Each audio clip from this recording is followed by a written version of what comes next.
tous, c'est le titre de cette nouvelle vidéo, de cette nouvelle série de whiteboard. Je vais vous expliquer aujourd'hui pourquoi beaucoup de programmateurs et beaucoup de personnes qui vendent de la programmation, notamment en gymnastique, vous mentent sur votre progression. Restez bien jusqu'à la fin de cette vidéo car il y a une petite surprise pour vous. Bienvenue dans cette nouvelle vidéo, une première vidéo donc de cette nouvelle série de whiteboard, une série qui sera consacrée à, comme vous l'avez vu, le whiteboard et des explications techniques autour de la gymnastique. On va essayer de disséquer ensemble des sujets, des thématiques autour de la gymnastique de par des exemples très concrets et on va aujourd'hui débuter ce premier épisode en vous expliquant pourquoi il est absolument inutile de se comparer d'un athlète à un autre et pourquoi il est très compliqué d'arriver à prévoir et à prévenir la progression d'un athlète dans le temps. Vous allez voir à quel point c'est multifactoriel et on va essayer de voir ensemble dans cette vidéo les différents points qui vont venir affecter votre progression et faire que vous allez avoir une progression plus ou moins rapide ou plus ou moins lente. Let's go! On se retrouve donc aujourd'hui dans ce premier épisode et on va donc évoquer les différences de progression et pourquoi il est très difficile d'arriver à prédire l'évolution d'un athlète. Vous allez voir que ça va dépendre d'une multitude de facteurs et aujourd'hui c'est quelque chose qu'on a tendance à beaucoup voir sur les réseaux sociaux, des programmateurs ou des personnes qui ont tendance à vous vendre des résultats plus qu'un travail et à mon sens il y a une certaine part de mensonge derrière ça puisqu'il est très compliqué d'arriver à faire des prédictions en matière de progression. Vous allez voir que ça dépend d'une multitude de facteurs et des facteurs que parfois nous sommes en capacité de gérer, en capacité d'absorber et d'autres que nous ne sommes absolument pas en capacité de connaître et de maîtriser et nous allons voir donc ça ensemble dans cette vidéo avec d'ailleurs une petite étude de cas qui permettra donc de mettre en lumière tout ce dont je suis en train de vous parler depuis le début de cette nouvelle vidéo.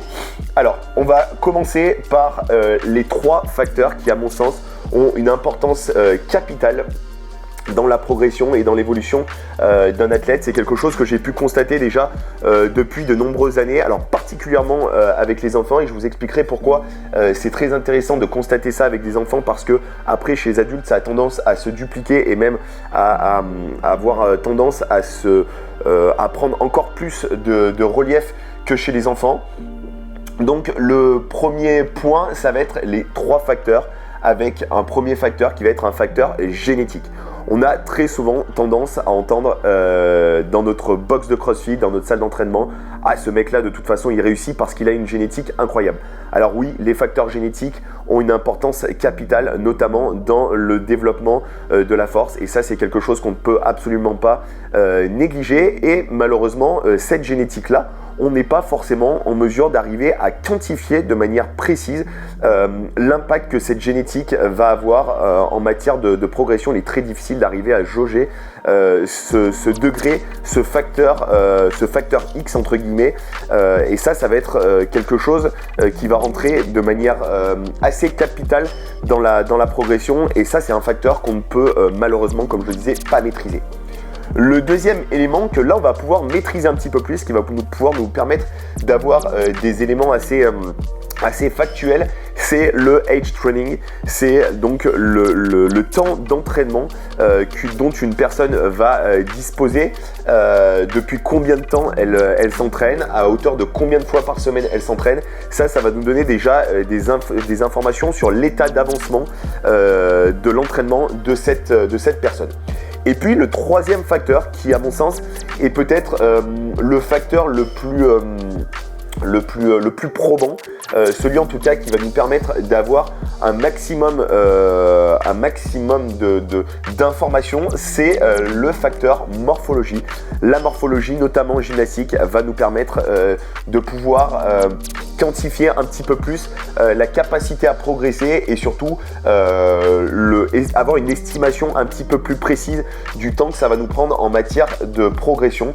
Mais encore une fois, ce facteur morphologique va aussi dépendre du edge training et va aussi dépendre d'une génétique de base, puisqu'on va se rendre compte que dans certains cas, même quelqu'un qui a une morphologie qui n'est pas forcément très avantageuse, peut peut-être disposer d'une génétique là cette fois-ci très avantageuse. Donc c'est ce qu'on va essayer de voir un petit peu avec l'étude de cas que je vous ai mis juste en dessous. Donc cette étude de cas, elle va être très simple. J'ai pris un athlète A, un athlète B. Donc cet athlète A et cet athlète B ont des dispositions, des capacités, des facteurs qui sont différents l'un de l'autre. J'ai pris l'athlète A, l'athlète B. On n'a pas pris si c'était une fille ou un garçon, peu importe, ça n'a pas forcément d'impact. Mais j'ai mis des facteurs génétiques, edge training, morphologiques qui vont avoir une différence, et on va voir que ça va avoir un impact assez important dans la progression. Donc j'ai pris l'exemple aujourd'hui des pull-ups pour la simple et bonne raison, c'est que les pull-ups c'est pour moi l'un des skills sur lequel on va avoir le plus de différence et qui va être assez marquant. J'aurais pu également prendre les wall balls, mais vous êtes sur la chaîne TS Gymnastique Concept, donc le but c'est qu'on parle de gymnastique, et vous allez voir que bien entendu il est impossible de comparer un athlète A à un athlète B pour les divers motifs que j'ai stipulés dans le point numéro 1. Donc venons-en à notre étude de cas, donc une étude de cas avec un athlète A, un athlète B, des prédispositions comme je disais différentes entre l'un et l'autre. Le premier athlète, l'athlète A, 1m60 pour 60 kg, un an de CrossFit, environ 2 séances par semaine. On est chez quelqu'un qui a 23 ans et qui dans le quotidien est bûcheron. L'athlète B, 1m81, 85 kg de poids de corps, 3 ans de CrossFit, 3 à 4 entraînements par semaine, j'ai mis 3 de moyenne, 29 ans, et cette personne-là, cet athlète B, est commercial. Donc vous avez vu des prédispositions et des facteurs qui sont différents entre l'un et l'autre. Avec un athlète A plutôt petit, un poids de corps relativement faible, un athlète B avec une taille un peu plus importante et un poids un petit peu plus important également, mais qui va en corrélation bien entendu avec sa taille. Une pratique de CrossFit qui est un petit peu différente, puisque l'athlète B, là on a mis 2 ans de pratique de CrossFit supplémentaire notamment, et avec une séance potentiellement de plus par semaine. On a mis l'âge, mais l'âge on verra que là pour le coup ça n'a pas forcément un impact très important. J'aurais pu mettre quelque chose d'un petit peu plus large pour encore une fois accentuer la notion de age training et également la notion de récupération, on en parlera un petit peu plus tard. Et puis avec bien entendu des métiers qui sont complètement différents. Un qui va être un métier très manuel, donc très actif, et un autre qui va être beaucoup plus sédentaire puisqu'on sera dans le cadre d'un commercial. Donc pourquoi ces facteurs ont une importance capitale? On voit que on reprend les différents facteurs, la notion de génétique, la notion de age training et la notion de morphologie, et on va décrypter ça de manière un petit peu plus spécifique et de manière un petit peu plus visuelle, notamment avec ce point numéro 3 où là on est vraiment dans le fond du sujet, où on va prendre notre fameuse pull-up et on va voir pourquoi entre l'athlète A et l'athlète B, on ne peut absolument pas comparer le niveau de performance et en quoi sa progression va être forcément drastiquement impactée. Donc on prend notre athlète numéro A, donc vous avez vu que je pars de la position initiale, je monte à la position de pull-up, c'est-à-dire le menton au-dessus de la barre. On part du point A qui est la position initiale, on arrive au point B qui est la situation finale. Et là, sur cette personne, de par sa morphologie, donc à 1m60, on estime que globalement, alors bien entendu c'est un chiffre, ça n'a absolument rien, ça n'a rien de scientifique ou de quoi que ce soit, j'ai mis 60 cm, c'est la distance de déplacement entre le point A et le point B, bien entendu ça peut être peut-être 40, 50, j'ai pas fait d'estimation, c'est vraiment pour avoir une donnée chiffrée, pour vous donner un repère. Et ensuite, on aura l'athlète B, qui lui bien entendu avec une taille beaucoup plus importante, des bras de levier beaucoup plus importants, puisqu'on imagine que forcément si cette personne elle mesure 1m80, elle va avoir des bras qui vont être beaucoup plus longs, beaucoup plus grands que notre athlète A qui lui mesure 1m60. Donc un chemin et une distance à parcourir entre le point A et le point B qui seront bien entendu beaucoup plus importants, puisque là je mets 80 cm, donc on est déjà sur 20 cm de plus. Alors ces données là encore une fois, c'est vraiment des données à titre indicatif, c'est peut-être pas nécessairement ce qui se passe dans la réalité, mais en tout cas, vous l'aurez compris, il y a une différence, de déplacement dans l'espace qui est assez significative. Le deuxième facteur, c'est qu'en plus d'avoir un déplacement dans l'espace qui va être plus important, on va avoir une masse à déplacer qui sera là encore une fois plus importante parce que rappelons-le, l'athlète A pèse 60 kg quand l'athlète B pèse 85 kg.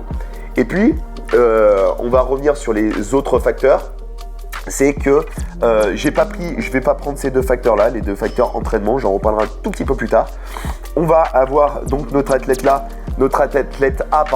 qui lui a 23 ans, donc son impact en termes de récupération, etc.